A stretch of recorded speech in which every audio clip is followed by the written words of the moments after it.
Welcome. This is the Westward Old Time Radio Podcast. I'm Todd Abrams, and I want you to imagine a geographical pileup that somehow perfectly works. A hard-boiled private investigator story, broadcast in the 1960s, designed to sound exactly like the 1940s, recorded in South Africa, set on the foggy streets of London, and starring a Canadian.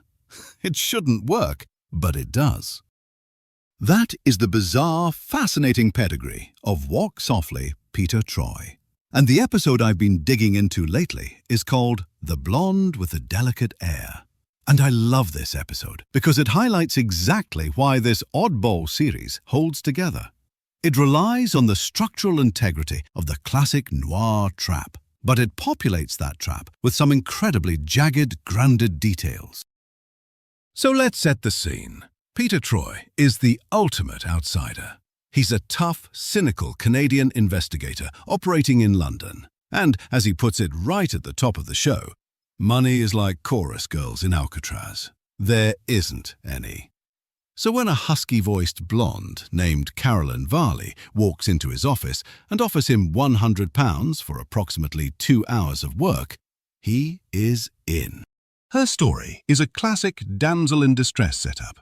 She says she has an irate suitor named Laurie Webster who won't take no for an answer and is coming over to her place at 15 Carlisle Road in South Kensington at 8:30 that night.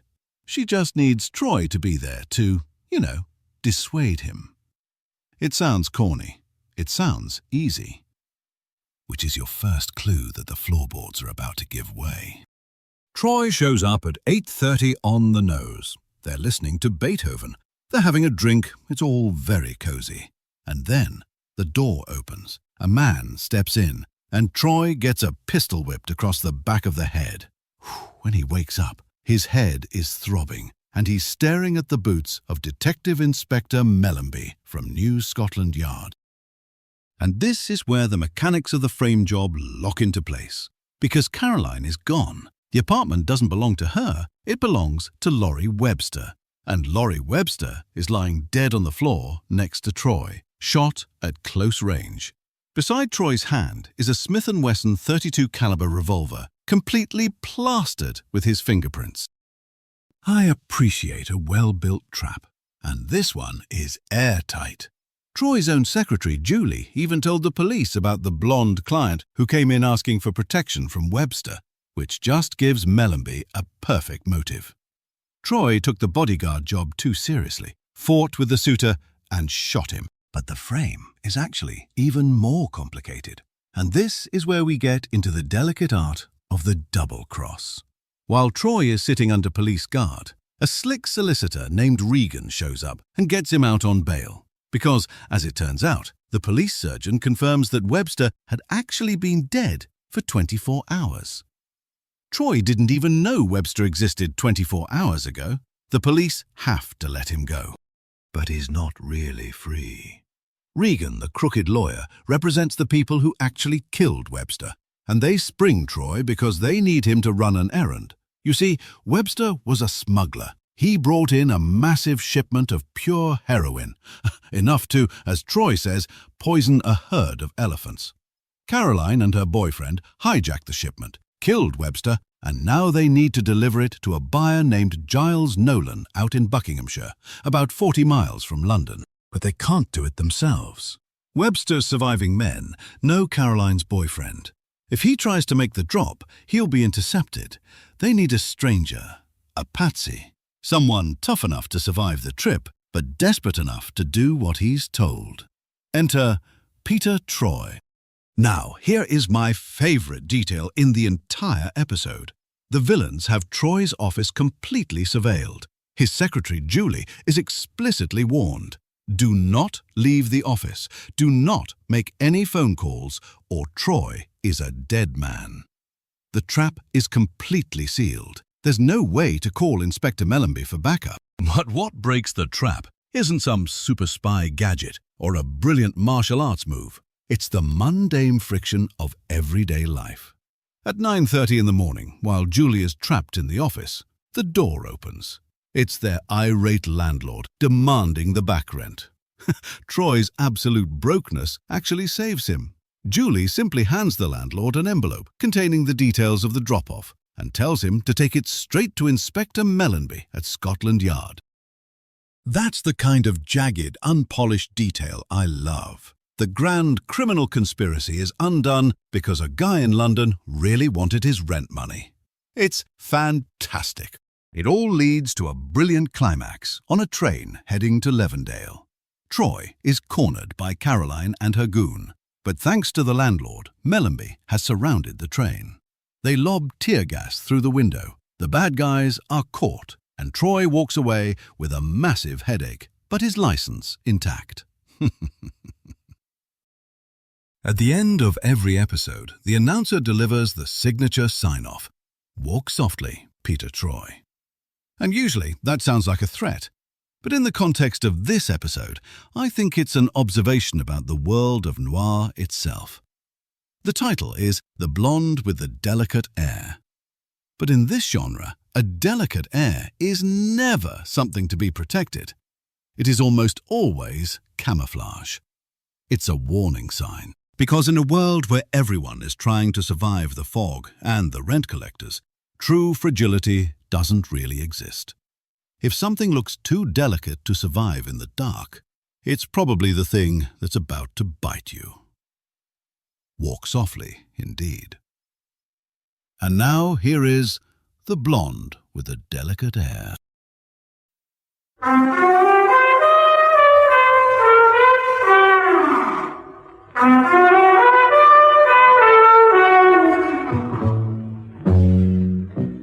Being a private investigator means two things. You can be sure you'll run into trouble, and you can never be sure you'll get out of it.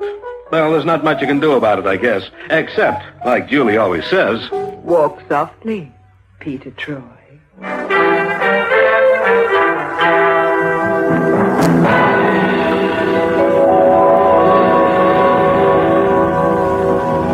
And now Peter Troy investigates The Blonde with the Delicate Air.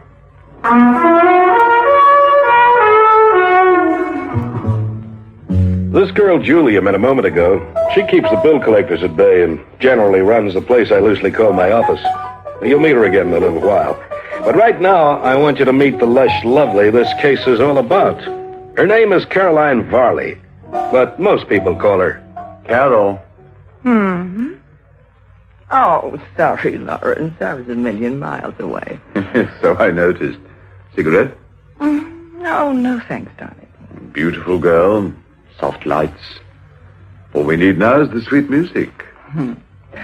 I don't need a thing. Delicate. That's the operative word, Carol. Blonde with a delicate air. That's how I'll always think of you. No, that's nice. Oh, dear. Expecting anyone? No, as far as I'm concerned, whoever it is can go jump in the lake. Better answer the door and get rid of them, darling. Yes, I guess so. And hurry back. Huh? Yes, what do you want? Crank. Hello, Webster. Now, look, I can explain. Shut up, get back inside. Give me that.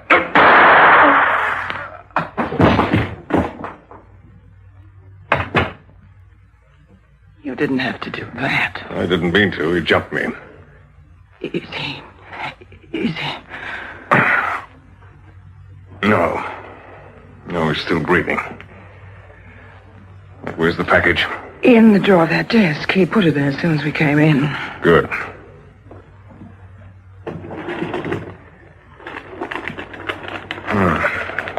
Well, what happens now?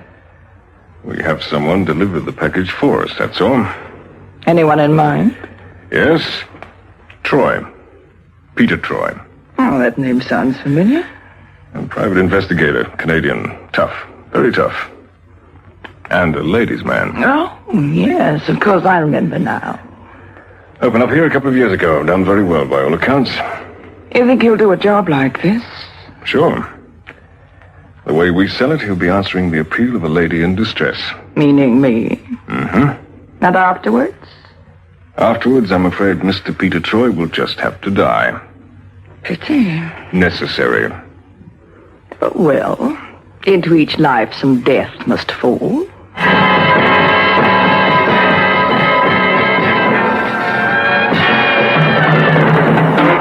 It had been one of those bad months. Seems no one in London needed the services of a private investigator. Money was like chorus girls in Alcatraz. There wasn't any. So to rent collectors and sundry tradesmen, I was but definitely out. But to delicate, dewy-eyed, husky-voiced blondes like Carol Varley, I was but definitely in. So, to put it briefly, I need protection, Mr. Choi. I'll go along with that, Miss Farley. Springtime, a young man's fancy. This young man is going to try to kill me.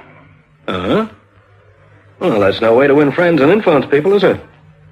Who's the guy? An irate suitor, Mr. Choi. He wants to marry me.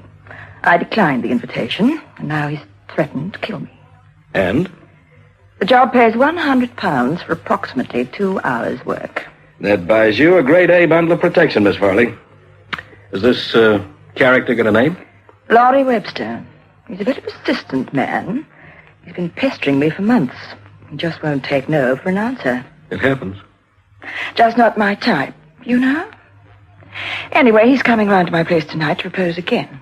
And if you say no? He said that if he can't have me, no one else will.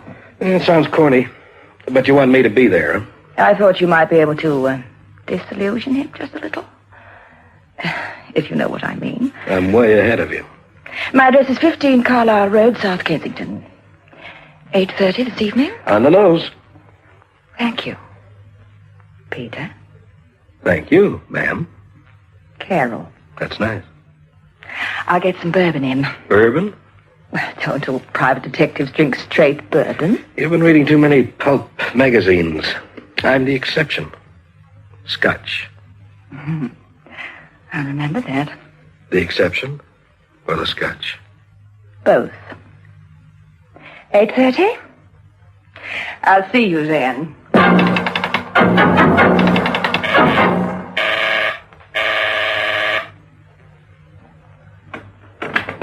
Hi. 8:30 on the nose. I like punctuality in a man. Come in. Thanks. Do you get many of these sort of assignments, Mr. Troy? Oh, well, I was going to talk to you about that. £100, that's a lot of money just to dissuade a guy from carrying a gal off to the altar. Why don't I go to the police? Uh-huh. I value my privacy, Mr. Troy. Don't you? Yeah. Scotch? Thanks. £100 worth of privacy? Has he phoned you or anything yet? Oh, he won't phone. He'll just arrive. In the meantime, let's relax, hmm? Do you like music? Me and Beethoven were just like that. You can't dance to Beethoven. Well, that's the point.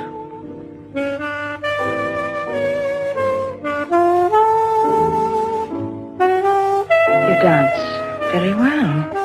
Thanks. It's a nice place you have here. It's home. No place like it. Hold it right there, Mr. Troy. Company, huh? Don't turn around and don't move, Mr. Troy. Nasty way to break in on a dance, mister. Isn't it, though? Oh, poor Mr. Troy.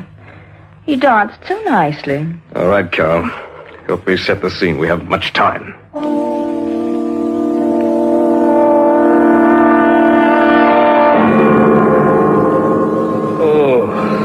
Oh, brother, my aching head.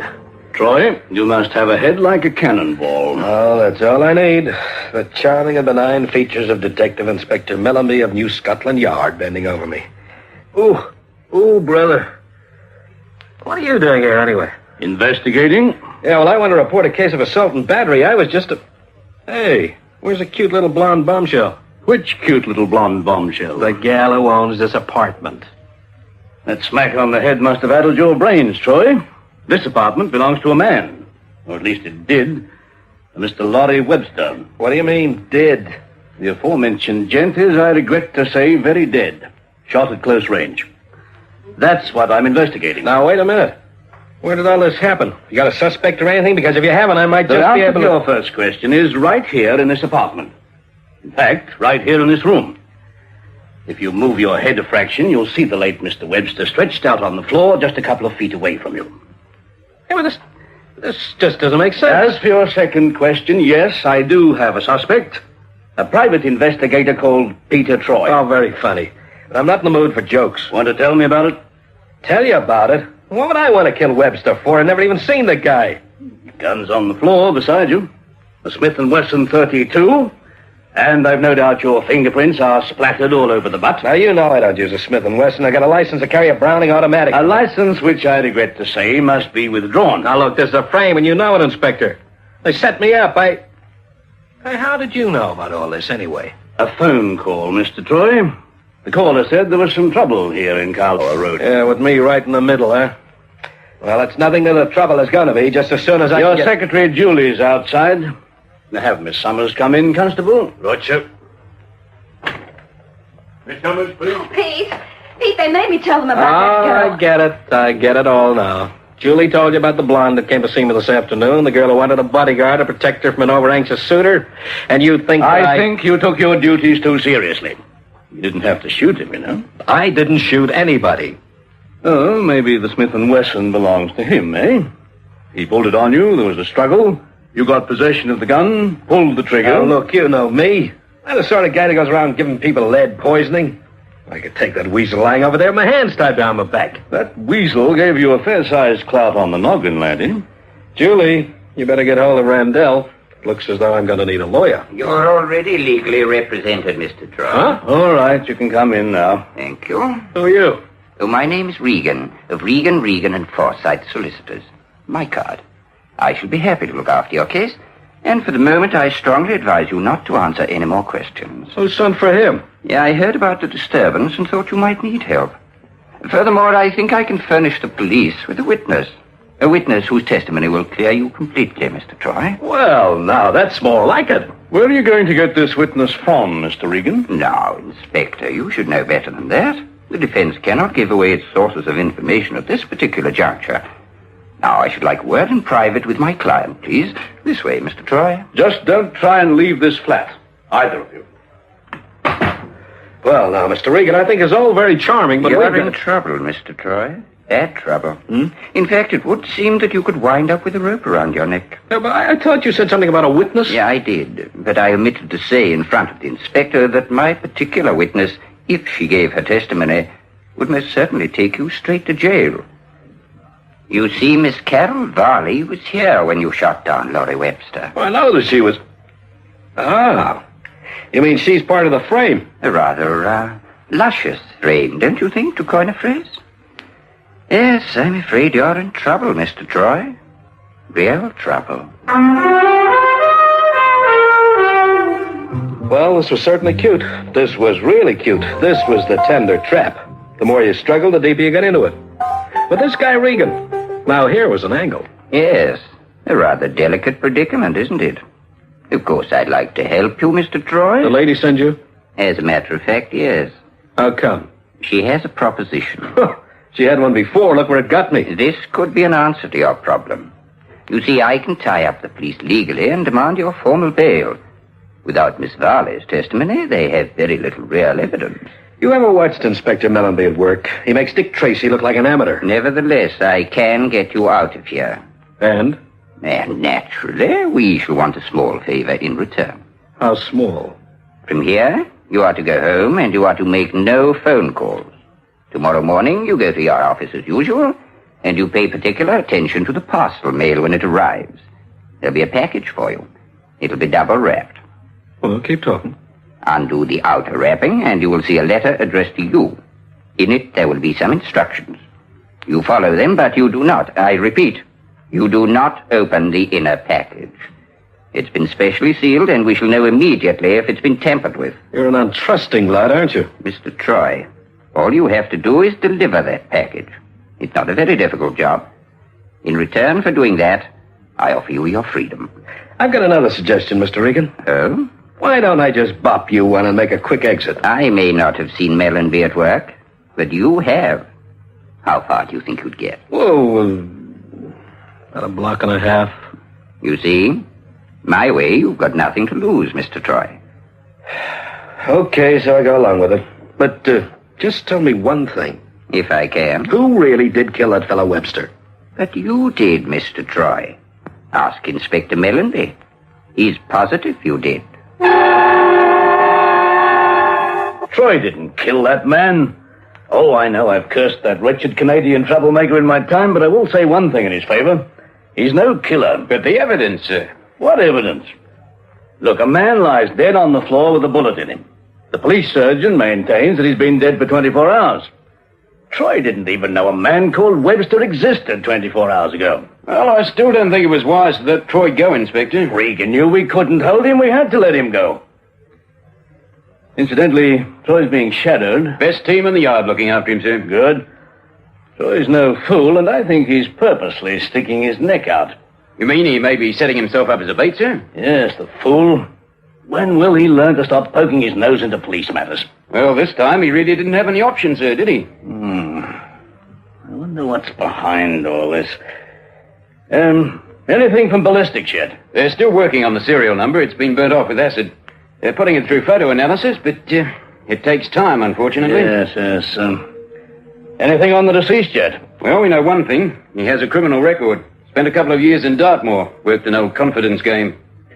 But that was 5 years ago. Not a thing since then. Why was he killed? We get the answer to that and...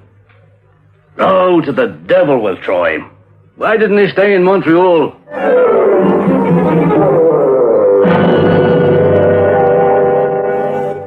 What's the package, Pete? Present from Santa Claus for being a good boy all year.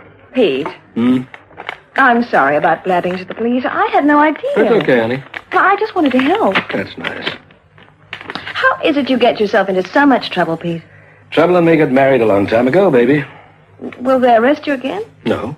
How can you be so sure? Because Mellenby knows I didn't kill Webster. Oh, but He was looking for a patsy, too. You got your notebook handy? Yes. Well, take this down. Troy, deliver the enclosed package to a Mr. Giles Nolan, Honeywick Cottage, Levendale. Levendale? Where's that? Buckinghamshire, about 40 miles from London. Deliver it today. Deliver it unopened. You're being watched. Pete. Make with the pencil, honey. You're being watched, and if you attempt to contact anyone else, there'll be trouble. An old word again. Don't allow yourself to be followed by plainclothesmen. And my angel, our anonymous letter writer, has enclosed 20 crisp little fibers. They look real, too. Oh, there's a postscript. No matter what happens, this package must reach Levendale. Pete, I'm getting that old feeling again. It looks as though someone's going to try and stop me from getting this package to Mr. Nolan, doesn't it? Well, let me ring through to Inspector Mellon. Oh, no. Well, you just put that copy of the letter into an envelope and send it to him express. Addressed to his home, not Scotland Yard. Okay? But it'd be so much easier to phone. You're a sweet, innocent babe, and I love you like a brother. I've got a brother. You know something? I'll bet our phones are tapped this morning. Oh, Pete, don't go. Judy calls. See you. Oh, men. Peter Troy Investigations. Miss Summers, Yes? I gather Mr. Troy has left. Who is this? Never mind. Just don't make any phone calls today, Miss Summers. Otherwise, I'm afraid you'll never see your employer again. What? And don't answer the phone if it should ring. But and don't attempt to leave the office until 5:30 this evening. Stay just where you are. But I have to go to the post, and I Don't certainly... attempt to leave the office. You are being watched. Leave the post till tomorrow, or you won't live till tomorrow. But... Hello? Hello?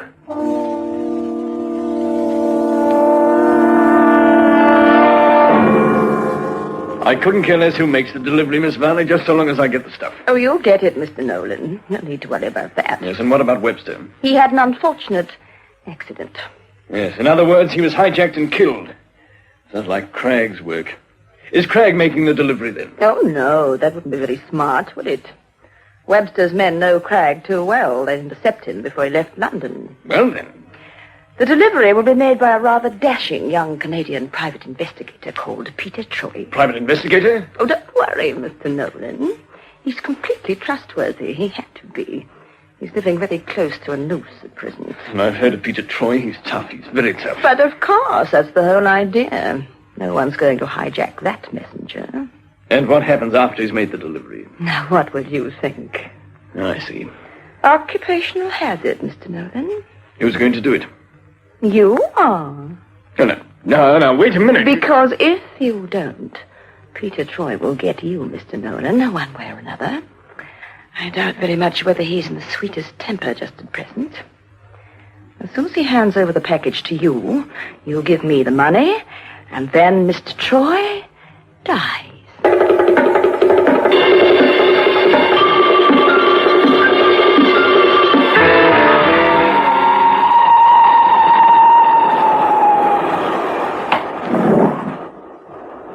Excuse me, sir. Are these seats taken? I'll be my guest. Nice weather for this time of year. Isn't it, though? Going far? Oh, just as far as Levendale. Say, excuse me a minute, will you? I'd just like to get something from the rack above you. Can I give you a hand? No, thanks. I can manage. All I really want is this briefcase. Oh, there we are. Just want to get something out of it. My gun, as a matter of fact. Now, look. I'm a very nervous sort of guy, so just don't make any sudden moves. Well, now, I guess you're a couple of Caroline Viley's little playmates, huh? Mr. Regan sent you? Now, Troy. Oh, you know my name. Well, that's neighborly. Now, just take off your neckties. Our ties? All the better to tie you up with. Troy, we're police officers. I'm Sergeant Benson, and this is... Don't make me laugh. You characters have been tailing me ever since I left my office this morning. Okay, get those ties off, or I'll have to do it the hard way.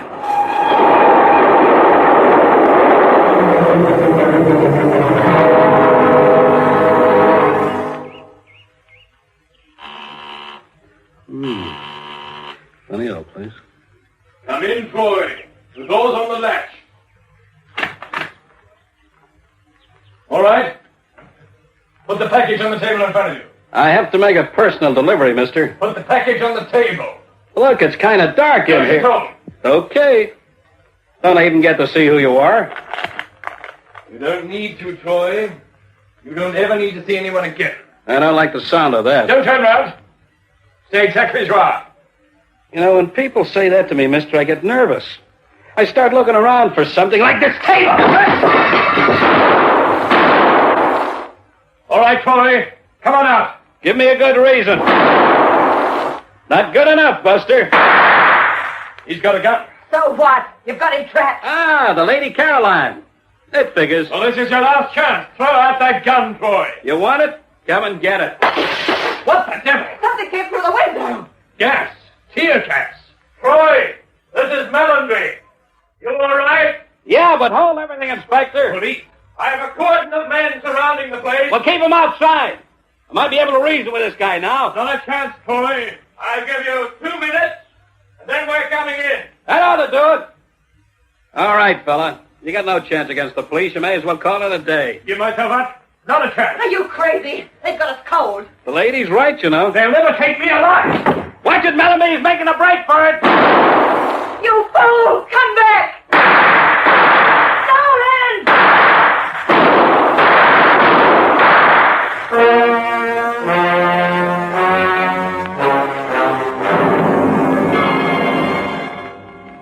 Tear gas. Well, couldn't you find some other way, Inspector? In any case, how come you got to the scene in the nick of? Well, Troy. You can thank your lucky stars you've got an efficient secretary. Well, yeah, I'm glad you delivered a message, Delivered the message? You don't know the trouble I had doing that little chore. I was being watched. I couldn't leave the office, nor could I use the phone. But at 9:30 this morning, I had a visitor. Guess who? You got me. Our very irate landlord demanding the back rent. I gave him the letter and told him to take it straight round to Inspector Mellenby. Okay, so you're a genius. Troy, did you have any conception of what was in store for you? Yeah, sort of. But I had to play it out. Otherwise, we're going to lose track of our playmates. It is dope, isn't it? Heroin. There was enough of the pure stuff in that package to poison a herd of elephants. It was hijacked from the dead man, Webster. He had it smuggled in. Carol and her boyfriend decided to take it from him and make the delivery themselves. And the difficulty was getting it to Nolan. Webster's boys knew Carol's boyfriend. The delivery had to be made by a stranger. And her Troy. Well, I'm glad I was ready for the ambush. Oh, and in future, Troy, please try to refrain from tying up my police officers in trains. They don't appreciate it. They really were your men? They were. You heard what the man said. Hmm? Walk softly, Peter Troy.